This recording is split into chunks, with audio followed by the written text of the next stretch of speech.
Gravemole is one of the few Ketas that actually gets a lot of screen time in Phase 1. What do we learn about them? What are their stories? One shadowy member of Gravemole is the ominous entity known as Chloevil. I believe this is simply a sadistic aspect of Chloe's personality, encouraged by the elite military training in the later part of her life. Once she was considered to be a capable soldier, her training was based around enjoying the suffering and failures of those around her. This is exactly the kind of thing her sadistic Chloevil aspect lives for. However, she wasn't always trained that way. She has a lot of empathy and resists these sadistic impulses. When there's no one around for her to hurt, then it's okay to bring out Chloevil, so she does a lot better when she's on her own and not in a team. Chloe constantly has to struggle with this as her training encourages her sadistic side, but she tries to keep it contained. On the much weirder side of the story, Koshka is what's called the Pandora, which I believe means she is the rare human who is immune to the negative mental effects of the zombie Amos. I have a video about that. To try and keep Koshka compliant, Lilia has been assigned to interact with her. Lilia has had to mold her entire personality to be someone Koshka would be willing to engage with to keep her from completely withdrawing from the outside world. However, eventually, Koshka's seeming nihilistic amorality becomes too much for Lilia. This happens as the fallout from Chapter 18, God's Scenario, when a Gauntlet Knight is killed in action, right in front of Gravemole. As Chloe says, Koshka and Lilia have had quite a shock. Meow speculates on why, but he doesn't know what he's talking about. What's really happening is that Lilia hates the idea that someone actually got killed, but Koshka is apathetic, or even amused. Lilia finds it hard to stay on Koshka's good side in the face of this, since it flies so completely against her own sense of morality.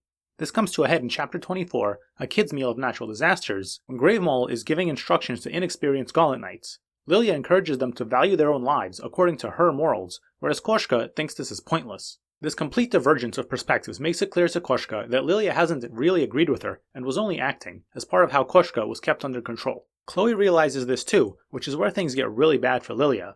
Chloe had a lot of empathy for both of their situations, but now she sees that Lilia is yet another cog in the machine keeping Koshka trapped. She resolves to help Koshka by hurting Lilia. This is why, in the final chapter, she uses her authority to electrically shock Lilia but lets Koshka go free. For this sadistic behavior, it makes sense to bring out Chloevil. Chloe has intentionally freed Koshka from one of her jailers, so she can finally go pursue her own goal. And what is Koshka's goal? She says some interesting things about rebellion, rebirth, throwing away her body. In the end, she seems to have killed someone who seems important based on all the security around them. Somehow, this was Koshka's goal. What is the meaning of this rebellion?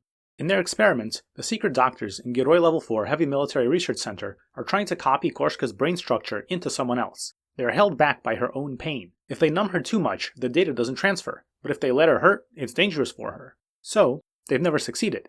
However, I believe Koshka forces their hand at the end. Her plan is to make them push her past her pain limits. This way, the transfer will finally succeed, but she will also die as a result. She expects to get fully copied into another person by doing this, and so effectively wake up in a new body with a new life. So, it may be some VIP that she assassinates, necessitating her execution. But of course, the Gilroy doctors wouldn't just let her death go to waste. They would try to transfer her one last time. Another idea is that it's this Director General that she kills, who has the authority to let the doctors push her. In that case, maybe the decision falls to the doctors themselves, or maybe someone more careless inherits the directorship. In any case, one way or another, Koshka is forcing her tormentors to kill her body and put her in a new one. I believe she succeeds at this, and does end up successfully copied into a new body while her old one dies, although this is not actually shown. Now, there's also a prophecy that Meow would kill Koshka. I believe all prophecies must come true. So how are these two ideas compatible? Well, for one, I think it's very plausible that Meow has already killed Koshka that way in a training simulator after that prophecy was revealed, which I believe would count. But another way comes down to classic when they cry trickery. Just who is allowed to use the name Koshka? What does it mean to be Koshka? I believe that once Koshka is transferred to a new body, that new body is now Koshka. So now there's this mysterious elite Gauntlet Knight suddenly flying around in the AOU's airspace. I wouldn't be surprised if Meow ends up attacking and killing this new body without realizing who it is. So that's the tragedy of Gravemole.